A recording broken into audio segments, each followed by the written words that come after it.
रोती तो दुनिया है, जब आप आए तो रोदन न करना।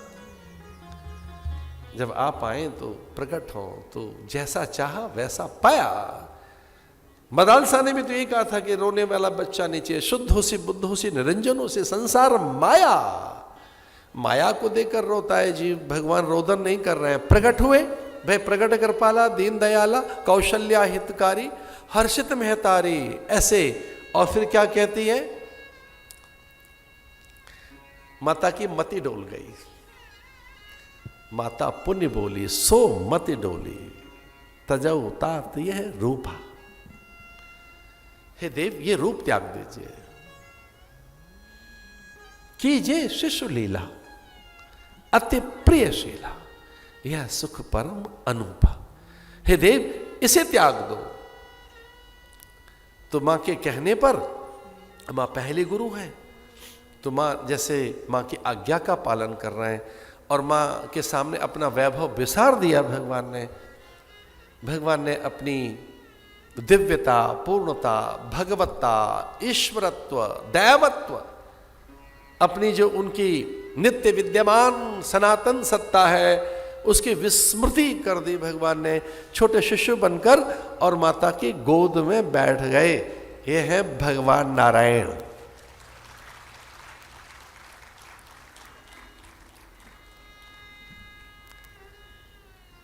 उन्हीं के अंश से भरत और आनंद है।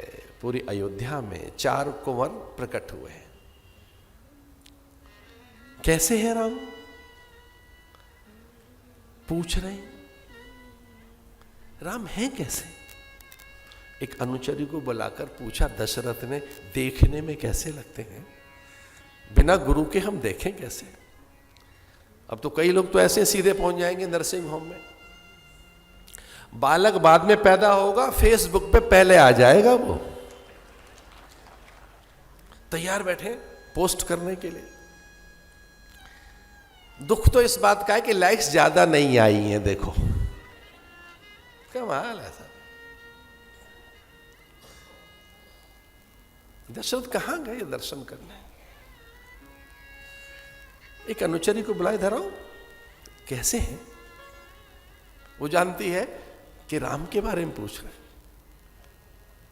वो ये भी कह सकती थी भरत के बारे में बताऊं क्या, लखन के बारे में, रिपुदमन के बारे में।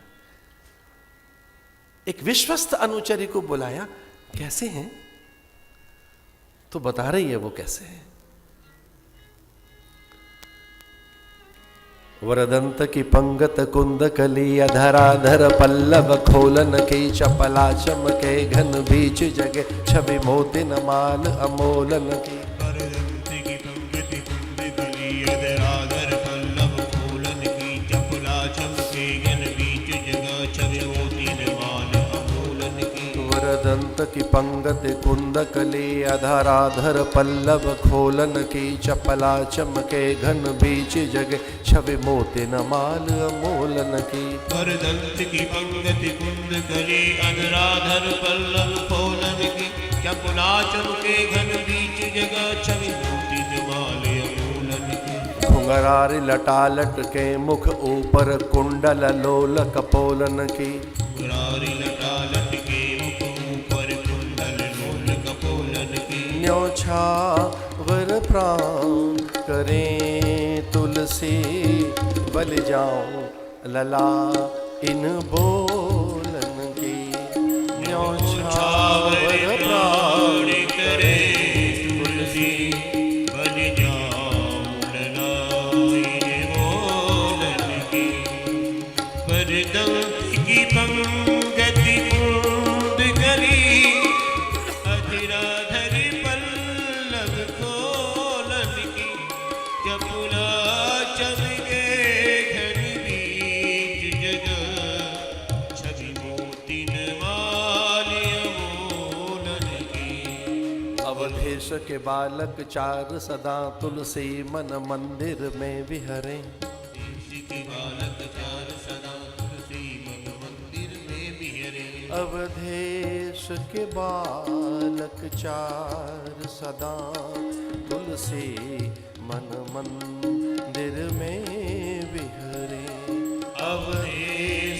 बालक ज्ञान सदा तुलसी मंदिर में तन की दुति श्याम सरोहर लोचन कंज की मंजुल नाही हरे अति सोविते अंग की धूरी भरे अति पूरी अनंग की दूरी भरे चमके दतिया दुति दामिनी जो इनके कलिमाल विनोद करे अवधेश के बालक चारु सदा तुलसी मन मंदिर में बिहरे मरदंत की पंगत कुंद कली अधराधर पल्लव खोलन की। वरदंत की पंगति कुंद कली अधराधर पल्लव खोलन पहला संस्कार है गर्भाधान, दूसरा है पुंसवन, तीसरा है सीमंतुनयन, जात कर्म, नामकरण, अन्नप्राशन, मुंडन कर्ण छेदन, अक्षरारंभ, उपनयन, यज्ञोपवीत, वाग्दान, हस्तबंध, पाणिग्रहण, विवाह, उससे पूर्व में समावर्तन और थक गए हो तो वानप्रस्थ। उसके बाद क्या है? वानप्रस्थ। आनंद में आना हो तो सन्यास। ये 16 संस्कार है, लेकिन ये 16वां नहीं है सन्यास ना, अंत्येष्टि। 16वां अंत्येष्टि संस्कार है, अंतिम संस्कार। अंत्येष्टि, इष्टि माने यज्ञ, अंतिम यज्ञ, वो 16वां संस्कार है, अंत्येष्टि। लेकिन 15वां कौन सा है? सन्यास। 14वां कौन सा है? वानप्रस्थ। लेकिन इन सब में सबसे बड़ा संस्कार कौन सा है? धन्यो गृहस्थ आश्रम। ऐसा कहते हैं विवाह संस्कार बहुत बड़ा संस्कार है, बड़ा संस्कार है विवाह संस्कार। उसको मूल बताया गया सभी संस्कारों का। धन्यो गृहस्थ आश्रम, उसी से सब आश्रम पोषित होते हैं। उस गृहस्थ आश्रम में क्या धर्म की मर्यादा का पालन करते हैं। दशरथ पुत्र को देखा नहीं, 10 दिन तक नहीं देखा राम को, प्रतीक्षा करते रहे। 11वें दिन गुरु के पास पहुंचे, खुद हाथ में थाल, वस्त्र, परिधान, पान, फूल, सुपारी, लवंग, इलायची, ऋतुफल, मधुर मिष्ठान, किंचित द्रव्य, सम्मान के लिए मधुपर्क, चरणों में थाल रखकर, शीश झुकाकर, वशिष्ठ की प्रदक्षिणा करके साष्टांग प्रणाम किया। साष्टांग प्रणाम करते 6 के 6 अंग आपके एक साथ प्रणाम करें। करसा, वचसा, उरसा, मनसा। एक तो होता है प्रणाम कर से, हाथ से, इसे कहेंगे करसा। एक है वचसा, वचसा माने नमस्कार जी, ये वचसा हो गया। एक है करसा माने हाथ से, एक है सिरसा माने सिर झुका दिया, एक है मनसा माने मन से, एक है उर्सा, उर्सा माने हृदय से, एक आत्म प्रणाम, तन मन न्यौछावर हो जाए, प्रणय पर आप पूरे समर्पित हो जाए।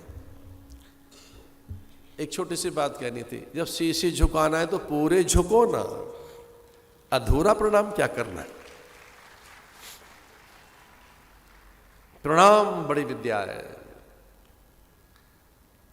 समुची वसुधा के वैभव का एकमात्र भक्ता, इंद्र जिसको शीश झुकाता हो, यम वरुण कुबेर जिसकी वंदना करते हो, जिसके द्वार पर बृहस्पति, सनकादिक, नारद और ब्रह्मा नित्य आगमन करते हो, जिसके द्वार पर सन्यासियों के झुंड में महादेव आ जाता हो, ऐसे दशरथ अपने गुरु को साष्टांग प्रणाम कर रहे। कृतज्ञता है उसमें, थैंक्स गिविंग। आपने यज्ञ कराया था, फल मिल गया, यज्ञ फल, चलो भगवान नामकरण करने के लिए चलिए। ये अधिकार गुरुजनों का है, माता पिता का है, आचार्यों का है। आप नामकरण न करें, अन्नप्राशन आप न करें, मुंडन कर्ण छेदन का अधिकार जिनको उन्हें दें। अन्नप्राशन का भी अधिकार आपका नहीं है, वो पुरोहित का है। नामकरण का भी आपका अधिकार नहीं है, पुरोहित का। कर्ण छेदन मुंडन का भी आपका अधिकार नहीं है, वो ज्येष्ठाओं का है, मान्याओं का है, कुल पूज्याओं का है। जो ज्येष्ठाएं हैं कुल की, उनका है। आपके और बाद में अधिकार बहुत है। धन्य है ऐसा कहकर आज भुजपाश में बांध लिया गुरु ने। और ये पहली बार ऐसा हुआ, गुरु अपने को रोक नहीं पाए, दशरथ को भुजपाश में बाहु में बांध लिया आपने। हर्षित हो गए। कौन नहीं है जो नामकरण की लीला देखने के लिए व्याकुल हो। देवगण ब्राह्मणों के झुंड में वेश बदलकर बैठ गए। ब्रह्मा से रहा नहीं गया कि हम देखेंगे कि गुरुदेव क्या नाम रखेंगे। महादेव ने कहा कि हम तो सत्संग में वैसे ही वेश बदल कर जाते हैं, तो चलो चलते हैं। साधुओं के झुंड में बैठने में जाता क्या है।